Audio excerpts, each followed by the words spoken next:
ආයිබෝවන් ඔයාලට. ඔන්න ඉතින් අද මම ගොඩාක් රස වගේම පෝෂ්‍යදායී කෑමක් තමයි අරන් ඇවිල්ලා තියෙන්නේ. ඉතින් හාල් පිටි, පාන් පිටි, බත් ඒ මොනවත් ඕන වෙන්නේ නැහැ. මේක හදන්න ඉතාමත්ම සැහැල්ලුයි, ඕන කෙනෙකුට දිරවනවා. ඒ වගේම තමයි ගොඩාක් මුදලක් වැය වෙන්නෙත් නැහැ. ගෙදර තියෙන ඔයාලගේ ඉතුරු වෙලා තියෙන එළවල චුට්ටක් එහෙම තමයි කුළු බඩු ටිකක් විතරයි ඕන වෙන්නේ. ඒ වගේම තමයි හැමදාම බත් කාලා එපා වෙලා නහයෙන් අරට චූටි දූලා පුතාලා ඉන්නවනේ. ඉතින් එයාලට මේක වෙනසක් වෙන්න හදලා දෙන්න බලන්න. හරිම රසයි, හොඳට කයි ආසාවෙන්. ඉතින් අපි දැන් යමු මේක හදන විදිය බලන්න. ඉතින් ඔයාලට මේක හදන්න අවශ්‍ය වෙන ප්‍රධාන මුද්‍රාව්‍ය තමයි රුලන්. ඉතින් රුලන් මෙතන කප් එකකින් එකක් අරන් තියෙනවා. ඒ කියන්නේ හරියටම ග්‍රෑම් 200ක් මෙතන තියෙනවා. ඉතින් ඔයාලට කඩේට ගියාම රුලන් අරන් එන්න එච්චර ලොකු ගාණක් වෙන්නේ නැහැ. මේ රුලන් 500ටම මට ගියේ රුපියල් 125යි. ඉතින් මේ වගේ පැකට් කරලා තියෙන එකක් ගන්න. මොකද නැත්තම් සත්තු ගුල්ලෝ එහෙම වහපුවා තියෙන්නේ ගොඩක්. ඉතින් අද මම මේක හදන්න ගත්තේ නම් රුලන් ග්‍රෑම් 200යි මේ කප් එකෙන් එකයි. ඒ වගේම කැරට් අලයක් තියෙනවා, බීලුණු ගෙඩියක් තියෙනවා, ලුණු, තෙල් ටිකක් තියෙනවා. මම රටකජු ටිකක් ගත්තා. අමු රටකජු. ඒ වගේම මේ තියෙන්නේ මිරිස් කුඩු මේසෙ හැන්දයි. මිරිස් කුඩු නෙමෙයි, මිරිස් කෑලි මේසෙ හැන්දයි, ගම්මිරිස් කුඩු තේ හැන්දයි. මෙතන තියෙනවා මම විශේෂයෙන් ගත්ත සූදුරු තේ හැන්දක් තියෙනවා. ඒ වගේම රාම්පේ ටිකක් තියෙනවා, රාම්පේ කෑල්ලක්, කරපිංචා කොළ ටිකක් තියෙනවා. මේ තියෙන්නේ සුදු ලුණු කුරුඳු පුතු එනසාල් කරල් දෙකක්.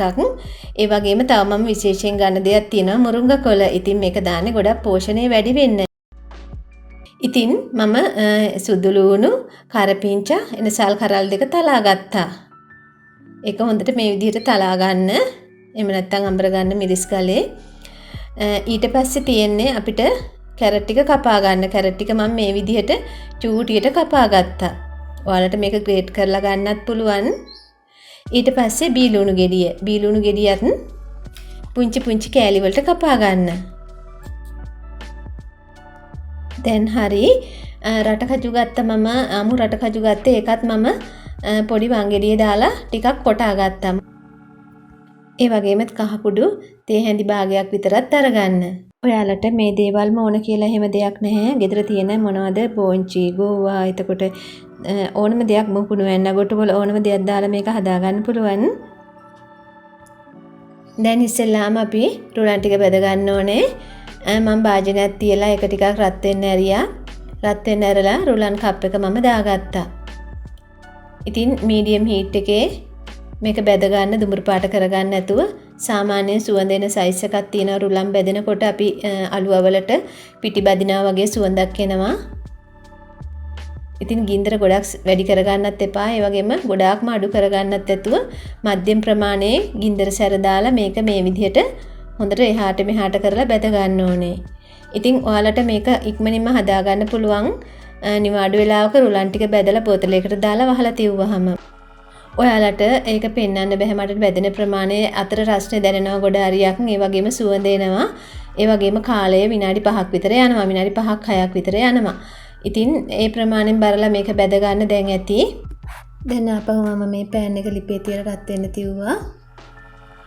මෙතන තෙල් මේස හැඳි 4ක් විතර තියෙනවා. ඉතින් හොඳට රත් වෙනකොට මේකට අපිට බෙද ගන්න જાති තියෙනවා. ඒක රත් වෙන්න ඇරලා මේ තියෙන්නේ රටකජු. ඉතින් මං කිව්වන් රටකජු ටික තලා ගන්න කියලා. ඔයාලට රටකජු ටික වෙනම තෙල් ලිපේ තියලා බෙදලා මේකට එකතු කරන්නත් පුළුවන්. ඒත් මෙහෙම මේක මේ විදිහට බෙද ගන්නකොට ගොඩක් රසයි. ඒ කියන්නේ රටකජු වල හොඳම රස එනවා.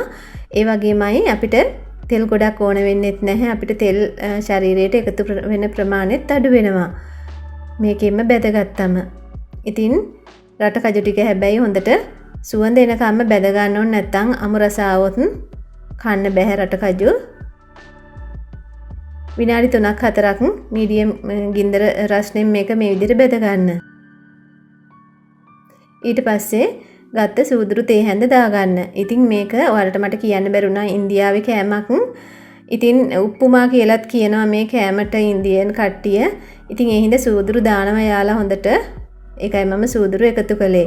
ඊට පස්සේ කරපිංචා, ඒ වගේම සුදු ලුණු, කුරුඳු පොතු, කරාබු නැටි, කරදමුංගු ඒ ටික තලාගත්ත ටික තමයි දැන් එකතු කළේ මම. මේ ටිකත් හොඳට බැද ගන්න ඕනේ.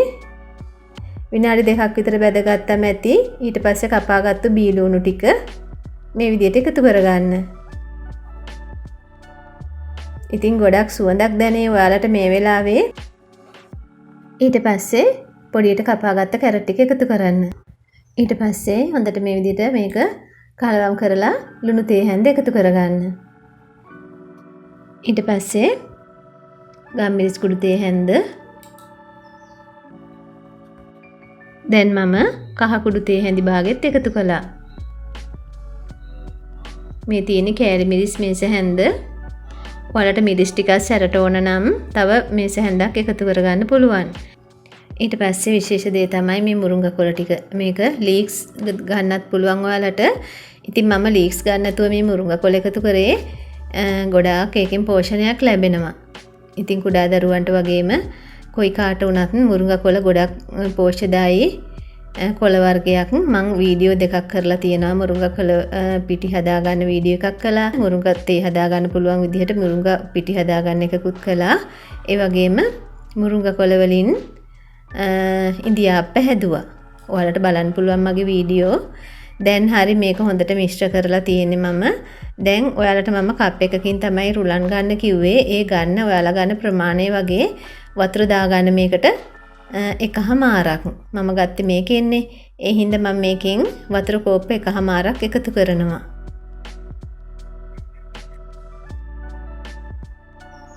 ඉතින් ලුණු මේ වෙලාවේ බලන්න මේ මිශ්‍රණයට ලුණු මදි නම් ලුණු ටිකක් එකතු කරගන්න.